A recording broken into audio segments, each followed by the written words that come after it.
Hey guys, today we're going to learn about the CRAAP test. Oh no, Zach, not that type of crap. Jesus, no. This type of crap. Crap with two A's.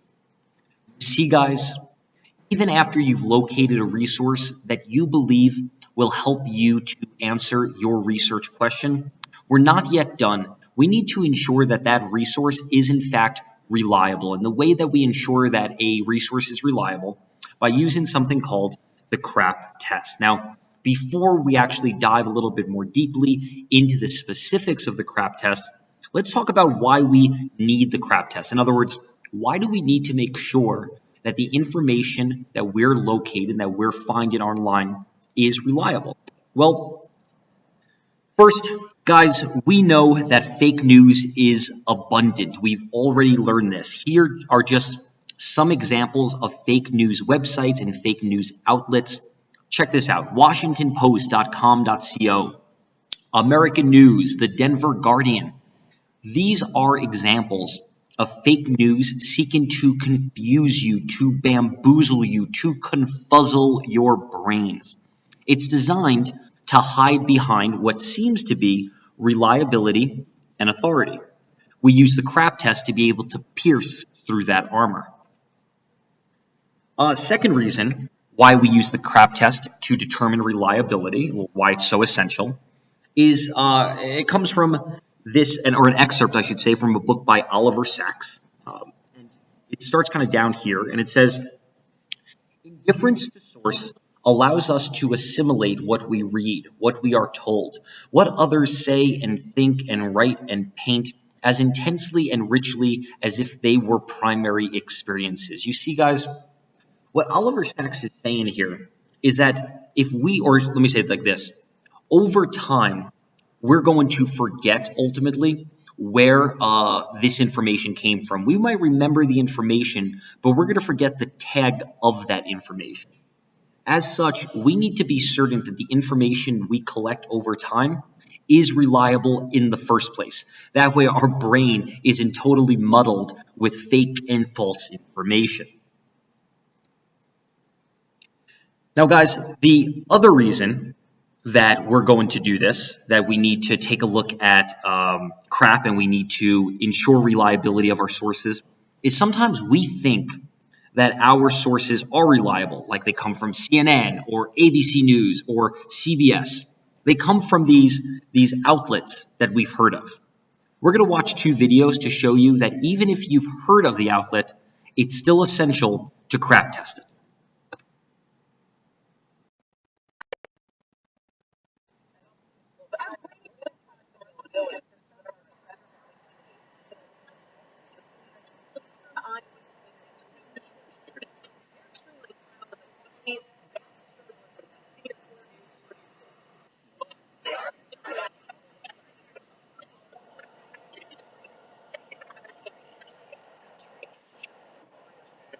News has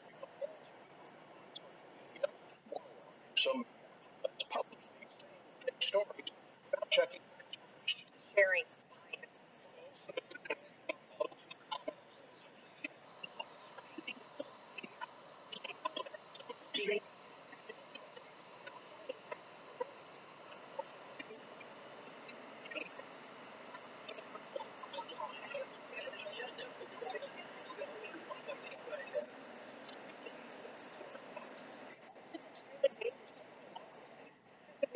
Dangerous.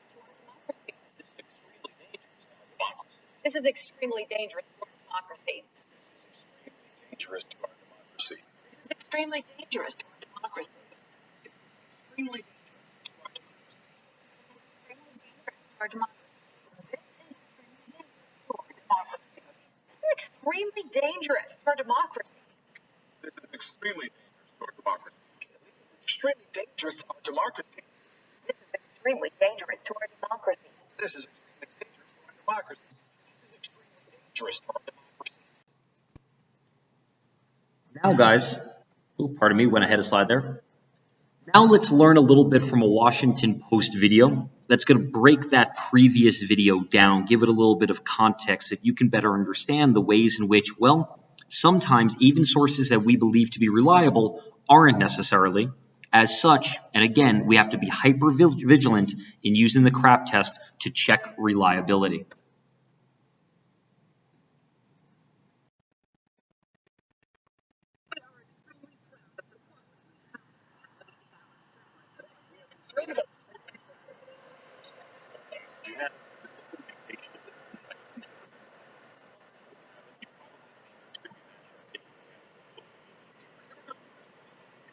On script, which failed as examples of reporting, appears to have the president on fake news. So what is Sinclair, and why is everyone talking about it?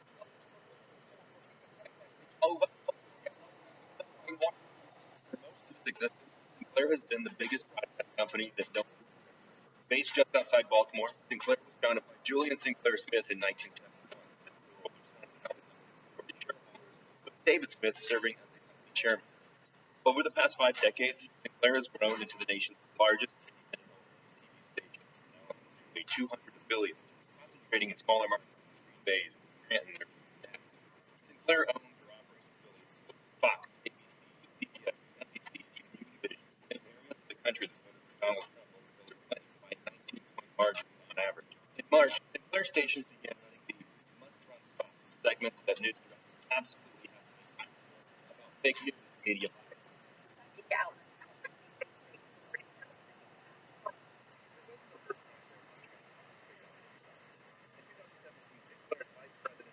Scott Livingston appeared in a segment script about reporting by the national media outlets publishing these without fact-checking aired across the country. Sinclair also produced must-run syndicated commentary from conservatives like Cheryl Atkins. Welcome to Full Measure. Former Sinclair executive Mark Hyman. Also in 2017, Sinclair hired former Trump administration official Boris Epstein as his chief political analyst. His syndicated segment is called The Bottom Line.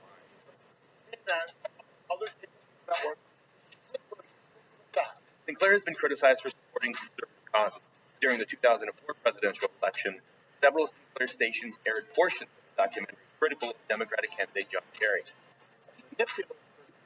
Purely for the promotion of remote.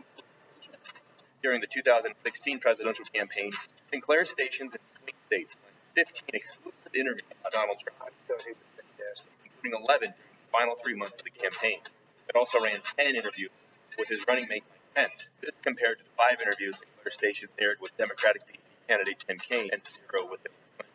Sinclair maintains that it had no special arrangement with the Trump campaign, but it was reported that Jared Kushner, Trump's son-in-law and key advisor, told business executives the campaign struck a deal with Sinclair to provide access and coverage, particularly in swing states. Livingston has denied such a deal ever existed. In 2017, Sinclair announced that it was buying the Tribune Media Company and its 42 local TV stations for $3.9 billion.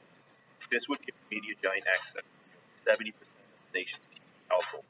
Current FCC regulations cap the national audience that any single owner can reach at 39%.